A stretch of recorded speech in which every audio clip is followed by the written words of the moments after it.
तो तेज का रण है और आवाज के बहाने आक्रमण है विपक्ष का सत्ता पक्ष पर। छत्तीसगढ़ में दरअसल चुनावी साल में सड़क पर सियासी शोर खूब सुनाई दे रहा है। बीजेपी ने रायपुर में हल्ला बोला है। प्रधानमंत्री आवास योजना से लोगों को वंचित रखने के आरोप लगाते हुए बीजेपी के हजारों कार्यकर्ता सड़क पर उतरे हैं। हालांकि कांग्रेस का कहना है कि ऐसे प्रदर्शन से बीजेपी को कोई फायदा यानी कि माइलेज नहीं मिल पाएगा। जनता बीजेपी का सच जानती है। छत्तीसगढ़ में चुनावी साल में नेता सड़कों पर हैं। ये तस्वीरें रायपुर की। बीजेपी ने हल्ला बोला है। पार्टी के हजारों कार्यकर्ता विधानसभा का घेराव करने निकले हैं। बीजेपी प्रधानमंत्री आवास योजना से लोगों को वंचित रखने का आरोप प्रदेश की सरकार पर लगा रही है और लोगों को उनका हक दिलाने के लिए सड़क पर उतरी है। बीजेपी ने इस आंदोलन को मोर आवास मोर अधिकार नाम दिया। पार्टी ने इसमें अपनी ताकत झोंक दी है। प्रदेश अध्यक्ष अरुण साव इस दौरान आवासहीन हितग्राहियों के पैर पखाड़ते हुए नजर आए। बीजेपी का दावा है कि प्रदेश के 16 लाख परिवार प्रधानमंत्री आवास से वंचित हैं और आरोप है कि प्रदेश की सरकार की वजह से लोगों को आवास नहीं मिल रहा।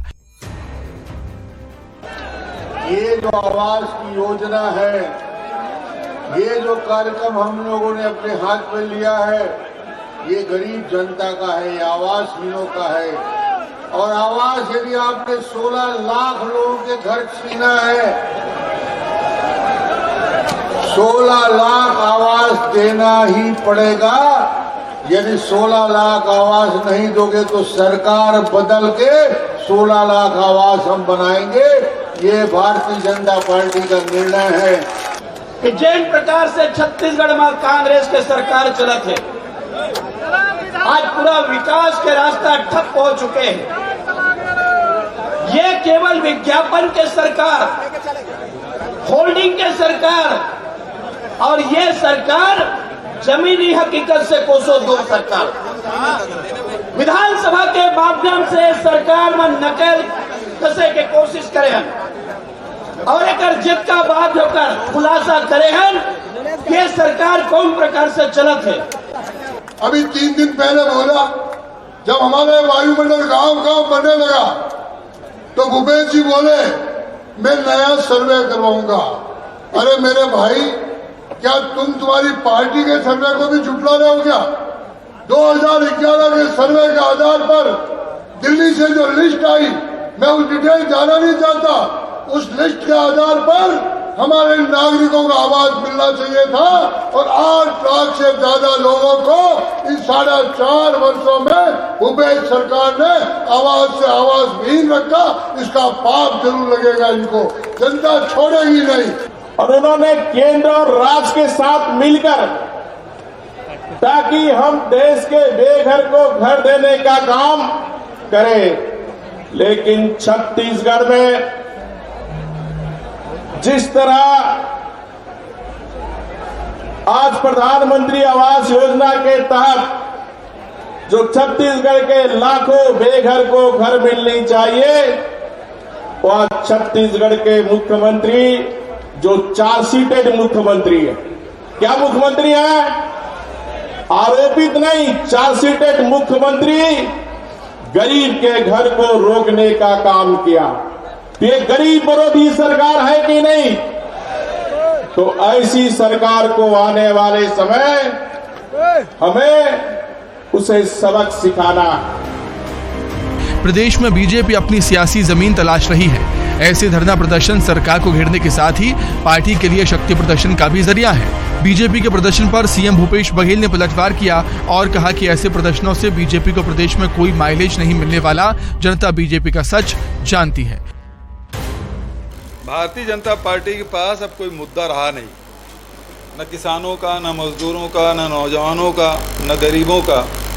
सबके लिए हमारी सरकार ने योजना बनाई है। और अभी जिस प्रकार से ये लोग विधानसभा घेराव कर रहे हैं, मेरा उनसे 2-3 सवाल है कि जो सर्वे सूची है उसमें 18 लाख के आंकड़े बताए थे जब उसकी सरकार थी। 11 लाख स्वीकृत हो गए। तो सवाल इस बात का है कि 16 लाख के आंकड़े कहाँ से आ गए? बचे हुए 18 लाख में से 11 लाख स्वीकृत हो गए, तो बचे तो 7 लाख। प्रदेश में चुनावी साल है, सड़क से लेकर सदन तक सियासी घमासान है। बीजेपी इस प्रदर्शन के जरिए प्रदेश की सरकार को घेरने का प्रयास कर रही है तो सत्ता पक्ष विपक्ष पर निशाना साध रहा है। Bureau report, news 18। तो मोर आवाज मोर अधिकार को लेकर यह पूरा आंदोलन चलाया गया। इसके पहले जो मंत्री हैं, विधायक हैं, उनके बंगलों का भी घेराव किया गया था और अब तो विधानसभा का घेराव करने की कोशिश की गई। अजय गंगवानी कांग्रेस के प्रवक्ता हमारे साथ जुड़े हुए हैं। अजय जी, आपका बहुत स्वागत है। साथ में के.एस. चौहान बीजेपी के प्रवक्ता भी जुड़े हुए हैं। चौहान साहब, आपका भी बहुत स्वागत है।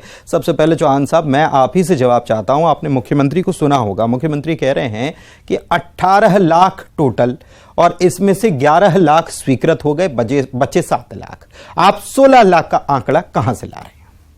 जी, 16 लाख का आंकड़ा वहां से आ रहा है जो बचा हुआ था वो, और उसके बाद जो हर साल बढ़ रहा है वो आंकड़ा, उसके साथ ये 16 लाख का आंकड़ा तक पहुंच गया है। और दूसरी बात यह है कि ये आंकड़े हम अपने तरफ से नहीं दे रहे हैं। ये आंकड़े केंद्र सरकार और राज्य सरकार की जो साइडें हैं वो बोलती है। और हमारे मुख्यमंत्री जी, मेरे को ये समझ में नहीं आता कि कुछ भी निर्लजता पूर्वक बयान देते जा रहे हैं। कभी वो बोलते हैं कि सर्वे कराना पड़ेगा, कभी वो बोलते हैं कि 18 लाख था 11 लाख हो गया है और ये बचा हुआ 4,07,000, सिर्फ 4,70,000 रमन सिंह की सरकार में ये बना था। बाकी का बैलेंस है, बाकी का बैलेंस आ रहा है और वो उसको मिला के 16 लाख होता है। 4,70,000 बना था पुनीत जी, 70,000 उसमें से 90% पूरा हो चुका था। उसके बावजूद भी 10% इन्होंने पूरा नहीं किया। क्यों? क्योंकि पीएम आवास योजना के तहत इसका श्रेय भारतीय जनता पार्टी को ना मिले, इस वजह से मैं ये बोलता हूं कि पूरा ये 2016 को ये जब ये स्कीम चालू हुई थी तो ये पता था कि 2011 और 12 की जनगणना के हिसाब से ऑल ओवर इंडिया में होगा, जो कि अभी भी जो आवास योजना चल रही है वो 2011-12 की जनगणना के हिसाब से चल रही है। इनके राजस्थान में जहां पर इनकी कांग्रेस सरकार है, वहां पर भी पूरे देश में सिर्फ इकलौता एक ऐसा राज्य है जिसका हमें शर्म आती है हमारे को, हम मुख्यमंत्री जी लेकिन एक चीज मुझे बताइए कि केंद्र की तरफ से, कल भी इस पर हम चर्चा कर रहे थे, केंद्र की तरफ से छत्तीसगढ़ को ये कहा गया है कि छत्तीसगढ़ का परफॉर्मेंस बेस्ट है, 98% अचीवमेंट रहा है प्रधानमंत्री आवास बनाने में। और इतना तो जहां पर बीजेपी शासित राज्य, चाहे वो गुजरात, चाहे वो मध्य प्रदेश की बात कर ली जाए, इतना तो अचीवमेंट उनका भी नहीं। ये कहां से लेके आ गए? ये हो सकता है कि 2018 के पहले जो आंकड़े थे वो होंगे, वो 100% 2018 के पहले के आंकड़े का जो जिक्र कर रहे हैं चौहान साहब, ये मैं मेरी तरफ से कुछ नहीं बता रहा हूं। कल भी इसी पर हमारी चर्चा हुई थी और कल भी ये बात सामने आई थी कि डॉक्टर रमन सिंह ने जो सदन में जो बात कही थी उसमें यह 4,70,000 आप जो बता रहे हैं, उन्होंने ये आंकड़ा बताया ही नहीं था। करीब 19,000 शहर में बनाए गए और ग्रामीण क्षेत्रों में 2,55,000 या 65,000 कुछ ऐसा आंकड़ा। 18,000 2,18,000 टोटल 2,00,000। ये देखिए, ये अजय गंगवानी, ये सदन में सुनिए, ये सदन में बोला था, सदन में दिया आंकड़ा, ये सदन में आंकड़ा दिया था। अब आप 4,70,000 का आंकड़ा बता रहे हैं। जी 4,70,000 का आंकड़ा मैं अपनी तरफ से नहीं बता रहा हूं पुनीत जी, मैं साइड में देखा हूं इस वजह से बता रहा हूं। और मेरे को आपके जैसे पत्रकारों के हिसाब से ही ये सब चीजें पता चलती है। हमारे आंकड़े नहीं है। और दूसरी बात ये है कि आप साइड में जाएंगे तो सब चीजें क्लियर होंगी, जैसे कि हमारे क्लियर होती है ये बातें। और 16 लाख परिवार 16 लाख छत देना चाहिए कि नहीं देना चाहिए, 40% राज्यांश इन्होंने डालना चाहिए था, वो नहीं डाला है। क्या इसके हिसाब से 98% इनका पूरा हो गया? 60% जो पैसा नहीं, केंद्र सरकार ने कहा है भाई, केंद्र मैं वही बोल रहा हूँ आपको। पुनीत जी मैं जवाब देता हूं, मुझे समय देते हैं। पैसा आया था पुनीत जी, वो क्या 40% नहीं भरा था, इस वजह से वापस नहीं किया है? क्या ये 98% है? क्या ये? ठीक, अजय जी 2 मिनट आपके पास, अपनी बात रखिए। देखिए पुनीत जी, आपने बहुत अच्छा प्रश्न के.एस. चौहान जी से पूछा ये खुद ही बेचारे फंस रहे हैं, क्योंकि भारतीय जनता पार्टी का हर नेता अलग अलग आंकड़े दे रहा है। देखिए स्पष्ट कर दूं, आपका अभी तक का, इनको शांत कर लीजिए पुनीत जी, ऐसी बौखलाहट शुरू हो जाएगी। देखिए मैं आपको एक्चुअल आंकड़े दे रहा हूं जो केंद्र सरकार ने जारी की, इन्हीं की मोदी सरकार ने। क्या उस पर उंगली उठा रहे हैं? देखिए सबसे पहली चीज, छत्तीसगढ़ में कुल जो आवास थे 13 लाख से अधिक आवास की स्वीकृति थी। 8,41,000 मकान हमने कंप्लीट कर दिए। इनके समय में शहरी आवास जो कुल मिला के, देखिए ये रमन सिंह का बजट भाषण है, चाहेंगे तो वर्ड टू वर्ड पढ़ देता हूं। रमन सिंह ने बजट भाषण में कहा था कुल स्वीकृत 6,88,000, जिसमें 4,38,000 परावकुलों के लिए स्वीकृत कर कुल मिलाकर 2,37,000 आवास निर्मित किए गए। 2,37,000 में 19,000 आवास थे वो शहरी क्षेत्र के, और ग्रामीण क्षेत्रों के 2,18,000, कुल मिला के 2,37,000 आवास इन्होंने बनाए। इन्हीं के अभी बृजमोहन अग्रवाल जी का बाइट सुन लीजिएगा। राजेश मुड़ो तो बृजमोहन अग्रवाल 3-4 दिन पहले पीसी लेते हैं, उन्होंने क्या कहा, रमन सिंह की सरकार में 7,79,000 मकान बनाए गए, जबकि रमन सिंह मुख्यमंत्री बजट भाषण में लिखते हैं 2,37,000। ये आंकड़ों का फर्क दिखता है। दूसरी बात, हमारे 13 लाख मकान स्वीकृत होते हैं, इनके मात्र 2.37 लाख।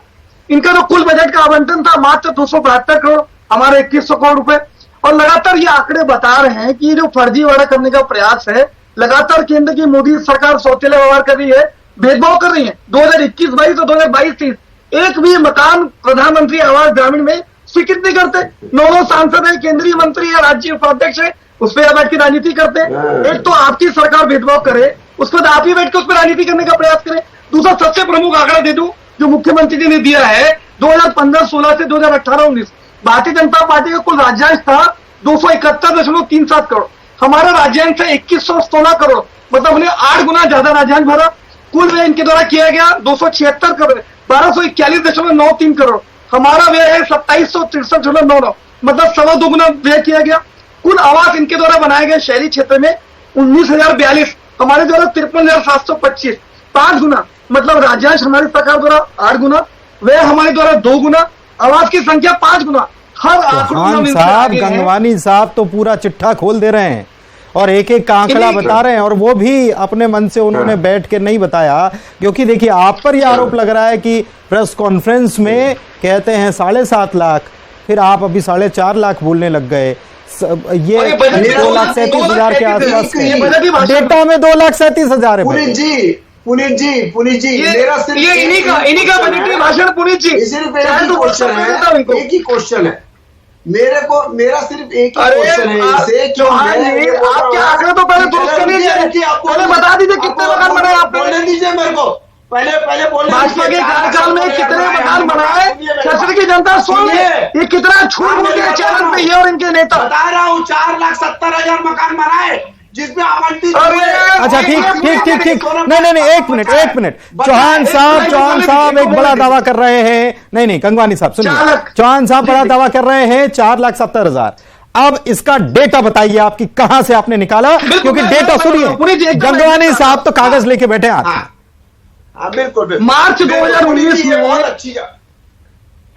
चौहान साहब कहां से 4,70,000 कहां से जोड़िए पुनीत जी तुरंत कंप्लीट होना जरूरी है, ताकि छत्तीसगढ़ की जनता समझ ले कौन झूठ बोल रहा है। मैं सिर्फ ये बोल रहा हूँ कि 4,70,000 मकान बनाए, उसमें से आवंटित जितने हुए उसका डाटा यहाँ पर है, बाकी का डाटा बचा हुआ है। आज के डेट में मैं पुनीत जी चैलेंज करता हूँ, अगर ये 4,70,000 मकान बनाए भारतीय जनता पार्टी ने, मैं आज के बाद आपकी डिबेट में कभी नहीं बैठूंगा। और अगर ये झूठ बोल रहे हैं तो आज के बाद डिबेट में नहीं बैठेंगे, इस सच को स्वीकार करो। अच्छा चौहान साहब देखिए, चौहान साहब फिर एक और सवाल ये खड़ा हो रहा है। आप चलिए, आपका 4,70,000 का आंकड़ा अगर मान भी लिया जाए तो प्रेस कॉन्फ्रेंस में 7.5 लाख का आंकड़ा जो था वो कहां से आ गया था? बस किसने प्रेस कॉन्फ्रेंस? ये बजटीय भाषण इन्हीं का रमन सिंह दे दिया आंकड़ा। मैं बता नहीं गंगवानी साहब उनको बोलने दीजिए, जवाब देने दीजिए। जी वही रमन सिंह जी बोल रहे हैं आज की 16 लाख का आंकड़ा बता रहे हैं। वो कहां से बता रहे हैं? कहीं ना कहीं वो तथ्य है, कहीं ना कहीं। नहीं तो ये देखिए चौहान साहब, ये तो बात हो गई। नहीं चौहान साहब, अगर आप ये कह रहे हैं तो ये बात तो हो गई कि डॉक्टर रमन सिंह के ऊपर आपको पूरा भरोसा है, उन्होंने जो आंकड़ा दिया आप उसको रिपीट कर रहे हैं, क्या ये हम मान लें? नहीं, मेरी बात सुनिए, डॉक्टर रमन सिंह जवाब वो तथ्य के हिसाब से ले रहे हैं, तथ्य के हिसाब से। और मैं ये सबसे नहीं बता रहे ना आप सर, चाहता हूँ कि 40% जब काफी समय इसी वजह से तो 60% केंद्र सरकार ने वापस दे दिया। अच्छा ठीक है, ठीक है। क्या उसके नहीं हुआ? राज्यांश अगर नहीं भरा था तभी तो केंद्रांश ने अपना पैसा मैं पुनीत जी जवाब दे देता हूं। क्या हाँ तो पूछ लेते ना गंगवानी साहब देखिए, एक तो राज्यांश नहीं भरा तो केंद्रांश जो है वो वापस हुआ, ये तो हुआ, ये बात तो सही है, हुआ था नहीं, बिल्कुल गलत नहीं पुनीत जी, नहीं केंद्रांश वापस हुआ कि नहीं हुआ ये बताइए। बिल्कुल ये वापस इन्होंने पूर्व लिया। एक मिनट नहीं सुनिए ऐसे नहीं चलेगा, ऐसे नहीं। देखिए मेरी बात सुनिए, आप दोनों मेरी बात सुनिए, प्रदेश की जनता सुन रही है आप दोनों को, पूरे प्रदेश की जनता सुनिए, पूरे प्रदेश की जनता सुन रही है, साथ में बोलेंगे, आपकी बात भी नहीं पहुंचेगी, अजय जी की भी बात पहुंचेगी नहीं। सीधी बात, क्या केंद्रांश जो है वो वापस हो गया या लैप्स हो गया था? अजय जी आप ये पहले ये बताइए, हुआ था ना ये बात? फिर आप ये भी कहते हैं कि नई जनगणना होनी चाहिए, मुख्यमंत्री कहते हैं नई जनगणना होनी चाहिए। भाई क्यों राजस्थान में, मध्य प्रदेश में, दूसरे राज्यों में कर रहे हैं ना आपकी सरकार भी है, दूसरे राज्यों में सरकार है बीजेपी की, चल रहा है ना वहां पर काम, आपको नया डेटा क्यों चाहिए अचानक से? यानी कि आप इसमें कोई ना कोई अड़चन आ जाए, या फिर इस बात की क्योंकि भाई ये तो प्रधानमंत्री आवास योजना, क्रेडिट किसको चला जाएगा, और अभी दे दिया तो वोट भी चला जाएगा, क्रेडिट नहीं वोट की पॉलिटिक्स है। सही पुनीत जी 2 मिनट का समय दीजिएगा, मेरा निवेदन है ना, 2 मिनट मैं 2 मिनट जवाब दे देता हूं। ठीक है, आप राज्यांश की बात कर रहे हैं, मैंने स्पष्ट आंकड़े दिए, इनके द्वारा कुल राज्यांश दिया गया 271.37 करोड़, हमारा राज्यांश है 2116। नहीं लेकिन ये तो कंपैरिजन आप देखिए, सुनिए अजय जी, ये आप कंपैरिजन कर रहे हैं, मैं कंपैरिजन की बात नहीं कर रहा हूं, नहीं मैं कंपैरिजन की बात नहीं, सवाल ये नहीं है, ये मेरा समय 2 मिनट मेरे को बोलने दीजिए। नहीं आप जो कह रहे हैं वो मैं समझ रहा हूं, लेकिन आप कंपैरिजन कर रहे हैं बीजेपी से, उसको छोड़ करके आप अपनी बात करिए, सरकार की, आपने जो काम किया उसकी बात करिए। जी मैं अपनी बात कर लेता हूं ना। हाँ। देखिए अभी भी मैं आखिरी बात कर रहा हूं आपसे, वर्ष 2021-22, 2022-23 पूरी जिम्मेदारी से इस बात को आपके चैनल पे कह रहा हूं,